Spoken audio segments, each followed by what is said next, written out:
तो पार्लियामेंट चलाने की और फंक्शनिंग की बहुत बड़ी जिम्मेदारी सरकार पर होती है। अपोजिशन को भी उसमें रोल अदा करना पड़ता है। तो पार्लियामेंट नहीं चलने से तो एक किस्म से रूलिंग पार्टी को, सरकार को ही फायदा होता है। जस्टिस कपूर कमीशन बनाया गया था महात्मा गांधी की हत्या के बाद। उन्होंने कहा था कि ये जनाब जो है कॉन्स्पिरेटर है गांधी के कत्ल में। वीर सावरकर का उन्हीं के बारे में कहा गया कि वो कॉन्स्पिरेसी में उनका रोल है। जस्टिस कपूर कमीशन की इंक्वायरी पढ़ लीजिए आप। सर, अभी रेवंत रेड्डी ने एक बयान दिया था कि आप बीजेपी के राम से ज्यादा आपको भगवान मानते हैं। बार बार ऐसा क्यों होता है कि बीजेपी के क्लोज अप हैं लोग, ये बार बार एक्सप्रेशन क्यों बनाया जाता है? नहीं तो मैं तो सबकी लैला हूं ना। ओवैसी साहब, थैंक यू, आपने समय निकाला पार्लियामेंट सेशन के दौरान हमसे बात करने का। मैं शुरू करता हूं। हमने हाल में देखे जो सीन्स पार्लियामेंट में, काफ़ी एक्रिमोनियस हो गया है माहौल, और राहुल गांधी को तो डिस्क्वालीफाई करने की मूव शुरू कर दी है। किस तरह से देखते हैं सीक्वेंस ऑफ इवेंट्स को आप सर? मेरा मानना यह है कि पार्लियामेंट के लिए हम लोग इलेक्ट होते हैं जनता की तरफ से, तो हमारा बुनियादी काम ये होना चाहिए कि हम पार्लियामेंट आकर पार्लियामेंट चले, चाहे वो रूलिंग पार्टी हो, ट्रेजरी बेंचेस हो, अपोजिशन साइड हो। तो पार्लियामेंट चलाने की और फंक्शनिंग की बहुत बड़ी जिम्मेदारी सरकार पर होती है। अपोजिशन को भी उसमें रोल अदा करना पड़ता है। तो अब इतने दिन पार्लियामेंट नहीं चला, इससे देश की जनता का ही नुकसान हुआ। और दूसरी अहम बात यह कि मेरा मानना बहैसियत एक पार्लियामेंटेरियन के ये है कि जब पार्लियामेंट चलेगा तभी तो हम सरकार को एक्सपोज कर पाएंगे, उनसे चुपते हुए सवालात पूछेंगे जो जनता के बर्निंग इश्यूज़ हैं। तो पार्लियामेंट नहीं चलने से तो एक किस्म से रूलिंग पार्टी को, सरकार को ही फायदा होता है। तो अच्छी बात नहीं है कि पार्लियामेंट नहीं चल रहा था। उसके बाद फिर बजट के ऊपर बहस शुरू हुई तो सबने अपनी बात को रखा। बट आपका जिम्मेदार किसको मानते हैं? सरकार ज्यादा जिम्मेदार है या अपोजिशन ज्यादा जिम्मेदार है? नहीं, सरकार। और राहुल गांधी की पोजीशन को आप कैसे नहीं, सरकार, देखिए पार्लियामेंट चलाना सरकार की बहुत बड़ी जिम्मेदारी है। और जो डॉक्यूमेंट से लीडर ऑफ अपोजिशन कोट कर रहे थे वो तो एक पब्लिक डॉक्यूमेंट था। बट सर, वो रिलीज नहीं हुआ। नहीं, एक मैगजीन में तो आ गया। तो सरकार कम से कम ये बोल सकती थी कि ठीक है किताब नहीं छपी है वो मालूम, मगर जब और वो ये जो एक्सर्प्ट्स है उस किताब के, जो उस मैगजीन ने छापा है, वो तो 1 साल 1.5 साल से चल रहे हैं। मैं खुद पढ़ा हूँ उसको, तो नई बात नहीं थी। तो सरकार खड़े होकर बोल सकती थी कि भाई उन्होंने गलत कहा है। आप उसको डिनाई भी नहीं करते। जो जनरल साहब ने जो लिखा है उसको आप डिनाई भी नहीं करते, और फिर आप मामला कुछ और एक लेवल पे चला गया।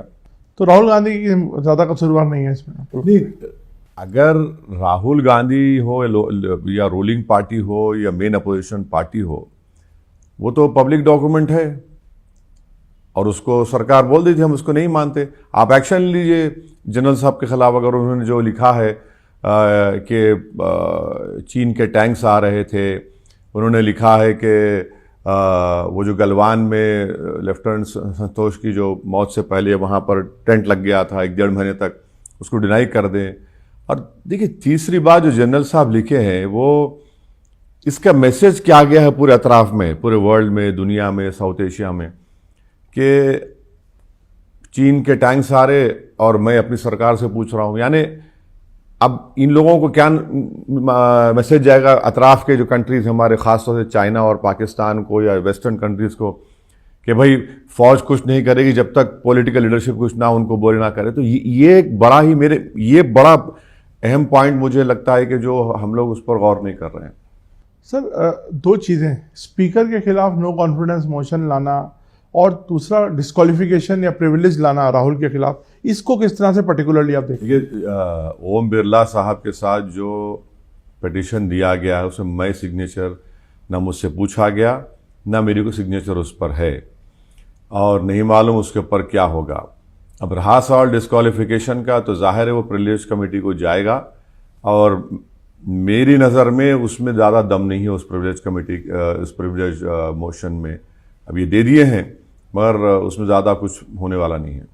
सर, अभी रेवंत रेड्डी ने एक बयान दिया था कि आप बीजेपी के राम से ज़्यादा आपको भगवान मानते हैं। इसको आप कैसे देखते हैं, इस बयान को? नहीं, जो हालिया हमारे पास तेलंगाना में म्यूनसिपल इलेक्शन कैंपेन हुआ, तो जितने बीजेपी के एमपीज हैं उनका भाषण अगर 5 मिनट का भी हो तो 5 मिनट में 3 मरतबा मेरा नाम लेते हैं। तो मैंने एक जगह पर कहा कि भाई लगता है कि तुम लोगों को अपने घर में अपने बीवी बच्चों से मोहब्बत नहीं है, मुझसे मोहब्बत हो गई है। तो अब रेवंत रेड्डी ने उसको एक और लेवल पर लेके चले गए, तो उसको अब मैं कुछ नहीं बोल सकता। वो उनका रेवंत रेड्डी का फ्रीडम एक्सप्रेशन है, वो बीजेपी वालों का फ्रीडम एक्सप्रेशन है और मेरा भी फ्रीडम एक्सप्रेशन है। तो वैसे साहब आपका बार बार ऐसा क्यों आता है कि बीजेपी के क्लोज आप हैं हम लोग, ये बार बार एक्सप्रेशन क्यों बनाया जाता है? नहीं, तो मैं तो सबकी लैला हूं ना। रेवंत रेड्डी भी हमसे अच्छे ताल्लुकात हैं अब तक, तो अब हम क्या करेंगे अब? तो आप मतलब क्या सबसे अच्छे इक्वल अच्छे रिश्ते बनाकर रखना चाहते हैं? रिश्तों का नहीं है, देखिए अगर काम चलाना है। नहीं, काम भी नहीं चलाना है। पॉलिटिकल आइडियोलॉजी की बुनियाद पर बीजेपी से हम कभी नहीं मिल सकते, समंदर के दो किनारे एक नहीं हो सकते। रेवंत रेड्डी की हम उनको अपोज किए थे 2023 के इलेक्शन, हम तो बोले थे बीआरएस को वोट दो, जनता ने उनको सत्ता दी। अब वो मुख्यमंत्री हैं, तो मुझे तो अपने कॉन्स्टिट्यूंसीज का डेवलपमेंट करवाना है। हमारे चीफ मिनिस्टर है, तो हमने कहा कि 5 साल तक आपको हम लोग अपना सपोर्ट देंगे और एक कंस्ट्रक्टिव अपोजिशन का रोल भी अदा करेंगे। तो यही है, बड़ी प्रैक्टिकल अप्रोच है। ये प्रैक्टिकल नहीं है, ये कंस्ट्रक्टिव अपोजिशन को अदा कर रहे हैं। जहां पे वो गलत फैसले लेते हैं हम उनको तनकीद करते हैं। सर एक और बड़ा फैसला हुआ है वंदे मातरम को लेकर, जिसपे मुस्लिम पर्सनल लॉ बोर्ड का भी अभी कुछ आया है, और आपका इस पर क्या ओपिनियन है? देखिए, जब पार्लियामेंट में जब इस पर डिबेट हुआ था, बहस हुआ था पिछले पार्लियामेंट के सेशन में, सरकार लेकर आई थी कि वंदे मातरम के 150 साल के ऊपर, तो मैंने अपने उस 10 मिनट के स्पीच में पार्लियामेंट को बताया था कि हमारा संविधान का आगाज होता है वी द पीपल से, भारत माता की जैसे संविधान का आगाज नहीं होता।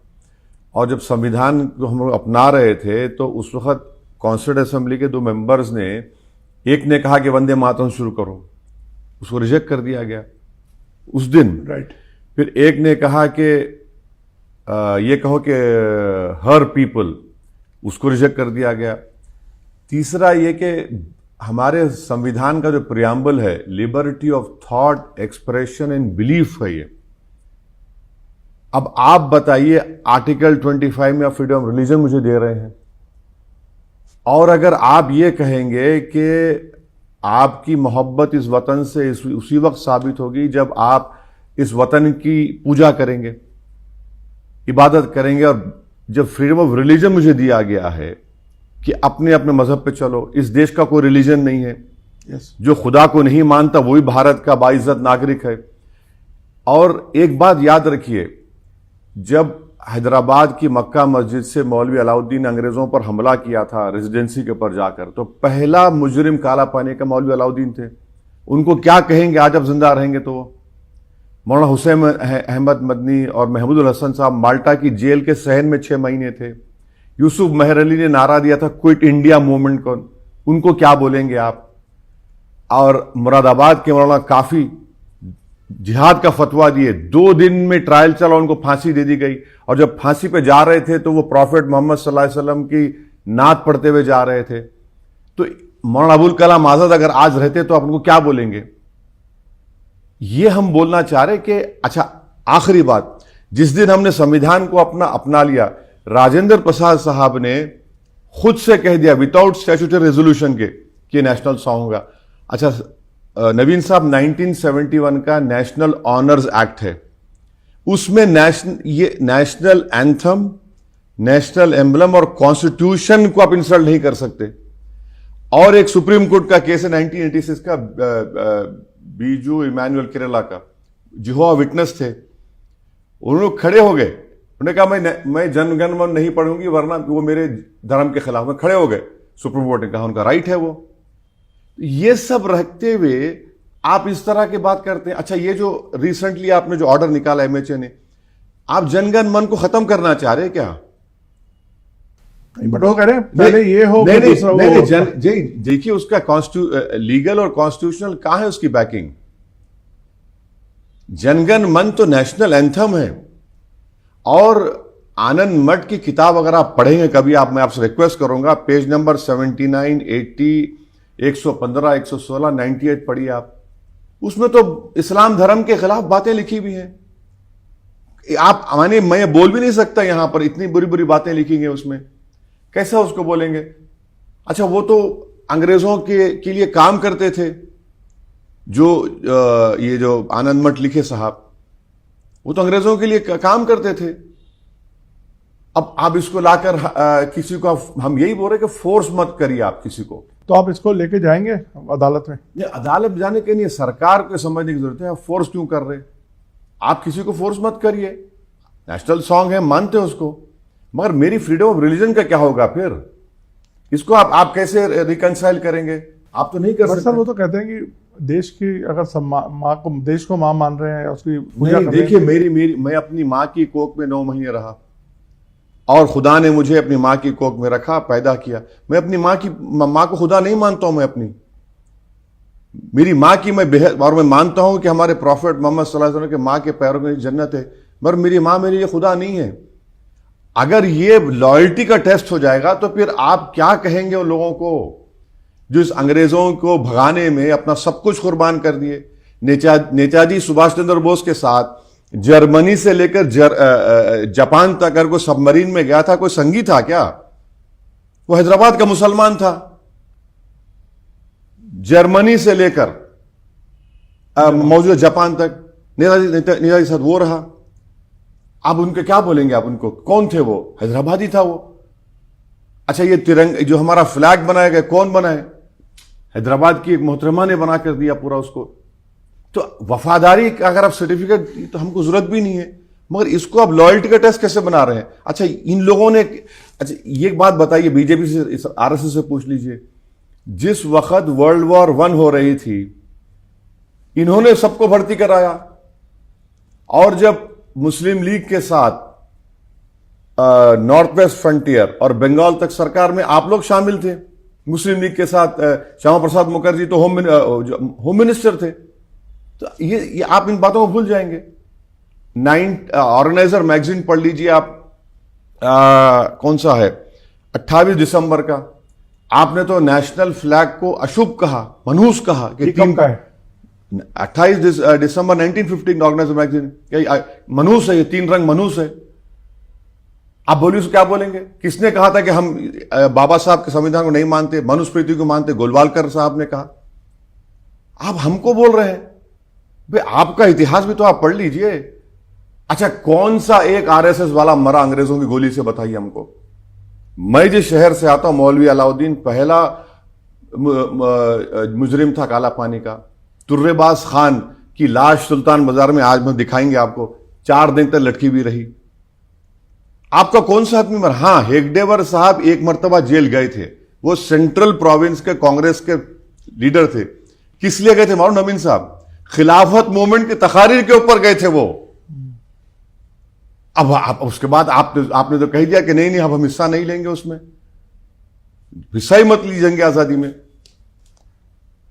तो आपका कहना है कि अगर चलिए ये पास्ट ऐसा है तो आपको कोई राइट नहीं है ये सब चीजें इंपोज नहीं, आप लॉयल्टी का टेस्ट मत बनाइए। आप एक बात देखिए, इस्लाम की बुनियादी तालीम क्या है कि हम सिवाय अल्लाह के किसी की इबादत नहीं करते, ला इलाहा इल्लल्लाह।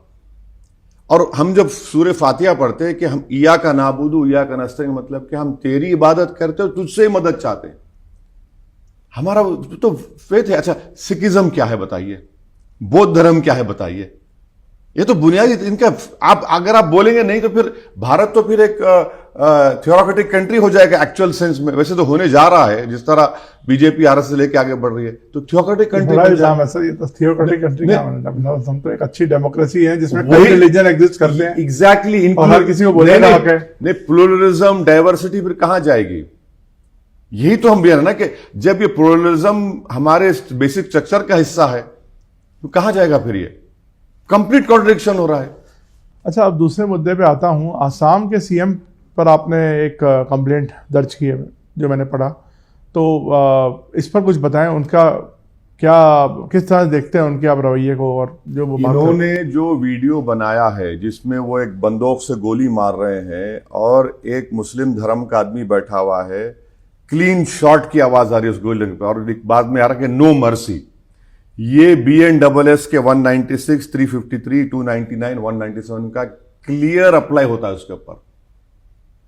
अच्छा नवीन साहब, अगर मैं वो वीडियो बनाता, मान लीजिए, क्या होता बोलिए आप? क्या होता पूरे देश में? मेरे घर के सामने रोज कम से कम ANI के साथ साथ 25-30 कैमरा खड़े होते। टीवी पर रोज सुबह 9 बजे से लेके फिर 1 बजे 6। नहीं, सवाल तो उनसे भी हुए हैं नहीं, कहां सवाल हो रहा? उनसे कहां सवाल हो रहा है? उनसे कोई सवाल नहीं हो रहा है। वो यानी एक चीफ मिनिस्टर है प्रदेश के जो भारत के संविधान पर ओथ लिए, वो कह रहे हैं कि अगर मियां ऑटो का ड्राइवर होगा 2 रुपए कम दो उसको। बट वो मियां तो बांग्लादेशी मुस्लिम। कौन बांग्लादेशी है? कहां बांग्लादेशी है? देखिए आसाम में NRC और सुप्रीम कोर्ट मॉनिटर्ड, 20 लाख लोगों के नाम नहीं आए। उन 20 लाख में 1 लाख 1.5 लाख मुस्लिम, बाकी सब तो नॉन मुस्लिम है। उनको बोलिए ना फिर आप उनके बारे में। सुप्रीम कोर्ट मॉनिटर NRC हुआ है। आप कौन होते हैं भाई? अच्छा मियां है, वो बंगाली बोलने वाला इंडियन है, वो बोलते हैं कि ऑटो चला मीटर का हो 5 रुपए, 1 रुपया कम दे दो। तुम इतने गिरे हुए आदमी हो कि 1 रुपया कम दो बोलेंगे? मुख्यमंत्री हो आप। तरकारी की कीमत बढ़ रही, नहीं मियां लोग तरकारी की कीमत बढ़ा दे रहे। हम तुम्हारे को वोट डालना है, बांग्लादेश में जाके वोट डालो, ये मुख्यमंत्री बोलेगा? ये थोड़ी देर के लिए सोचो वीडियो कैसे बनता है। अब वो बोल रहे नहीं, अच्छा डिलीट क्यों किया आपने उसको? अगर आप सच्चे थे तो डिलीट क्यों किया? अच्छा फिर आपके अकाउंट से हुआ, आप बेचारे वो क्रिएटर को आप बोलते ना अंडर द बस डाल दिए। तो इसीलिए हम कंप्लेन किए कि आप तो ये वो वीडियो जेनोसाइडल है, एकदम जेनोसाइडल वीडियो है। क्या बचेगा फिर बताइए आप? अगर एक प्रदेश का मुख्यमंत्री जहां पर 30% मुसलमानों की आबादी है, आप उनसे इस तरह से हेट्रेड दिखा रहे हैं।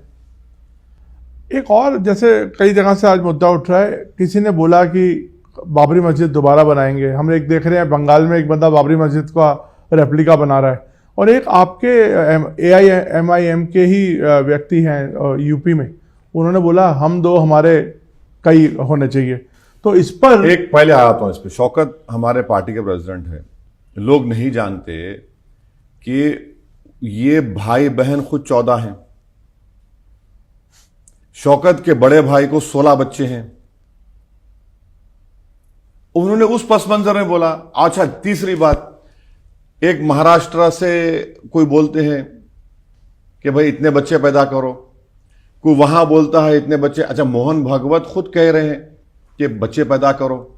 कल तक RSS का और बीजेपी का क्या था कि पॉपुलेशन एक्सप्लोजन हो रहा है। सुप्रीम को किसी ने कहा, एक प्राइवेट नंबर्स बिल भी डाल दिए कि नहीं पॉपुलेशन कंट्रोल करो। अब जब RSS को पता चल गया कि भाई ये जो डेमोग्राफिक डिविडेंड जो भारत के पास है, जिसमें हमारी 60% आबादी 40 साल से कम उम्र की है, ये डेमोग्राफिक डिविडेंड, ये देश जवान रहेगा सिर्फ 20-25 साल तक आने वाले।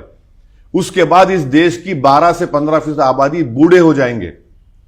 और इनको मालूम हो गया कि एक 2100 में मुसलमान की आबादी स्टेबलाइज हो जाएगी।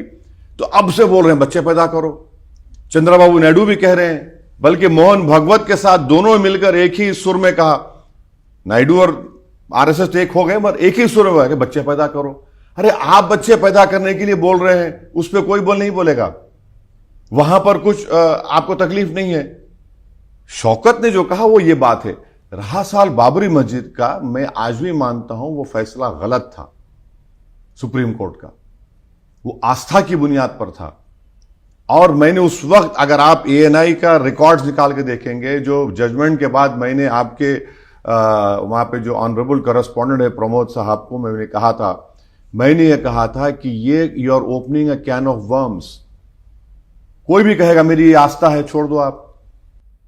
वो झगड़ा था टाइटल डिस्प्यूट को आपने मजहबी आस्था से। बट अब तो सुप्रीम कोर्ट ने उसको सेटल कर दिया ना, तो अब बोलना कि कयामत नहीं बनने देंगे। सेटल आपने सेटल कहां किया? आपने तो संभल को खोल दिया, आपने काशी मथुरा को खोल दिया, आपने मध्य प्रदेश के मसले को खोल दिया। As far as Ram Mandir is concerned, that is settled. No, देखिए सुप्रीम कोर्ट का फैसला गलत था। हाँ, जस्टिस JS वर्मा साहब आज दुनिया में नहीं है, उन्हें अच्छी बात कही सुप्रीम कोर्ट के बारे में। Supreme court is supreme but not infallible. तो इतना बोलकर रुक जाता हूं मैं।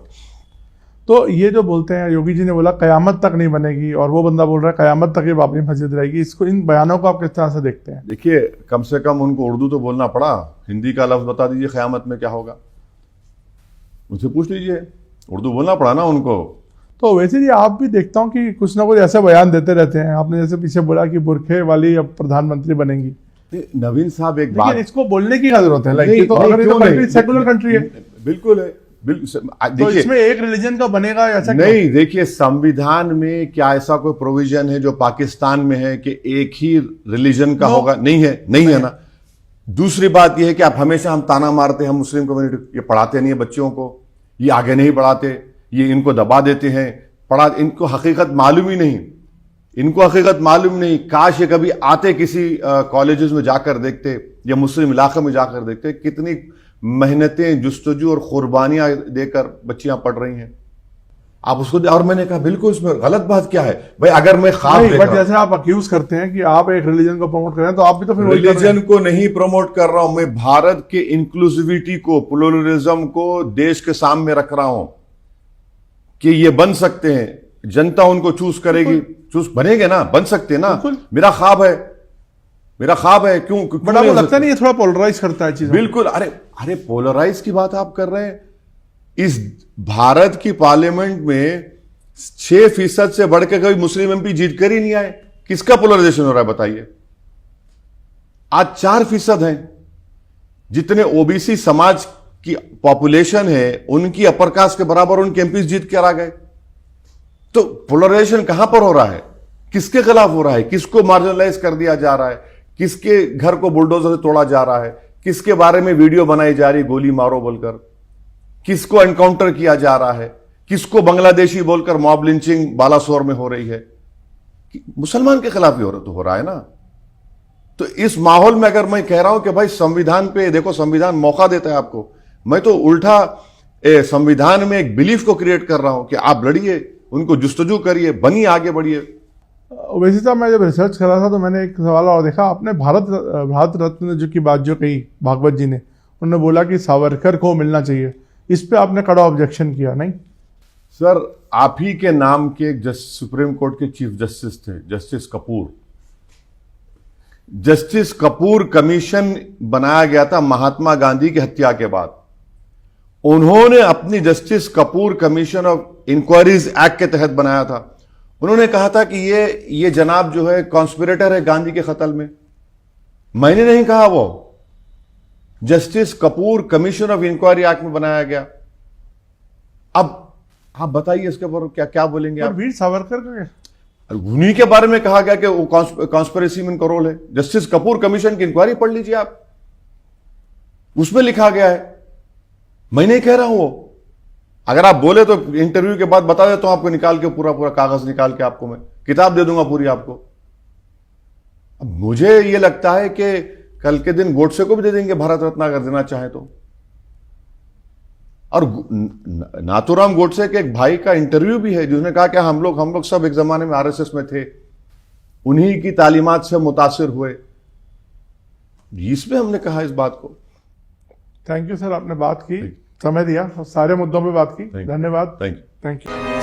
Success can be simple with TSG Gurukul. Endless career. Right move for bright future. आओ चले, स्कूल चले। TSG Gurukul. Phone 94387 82020.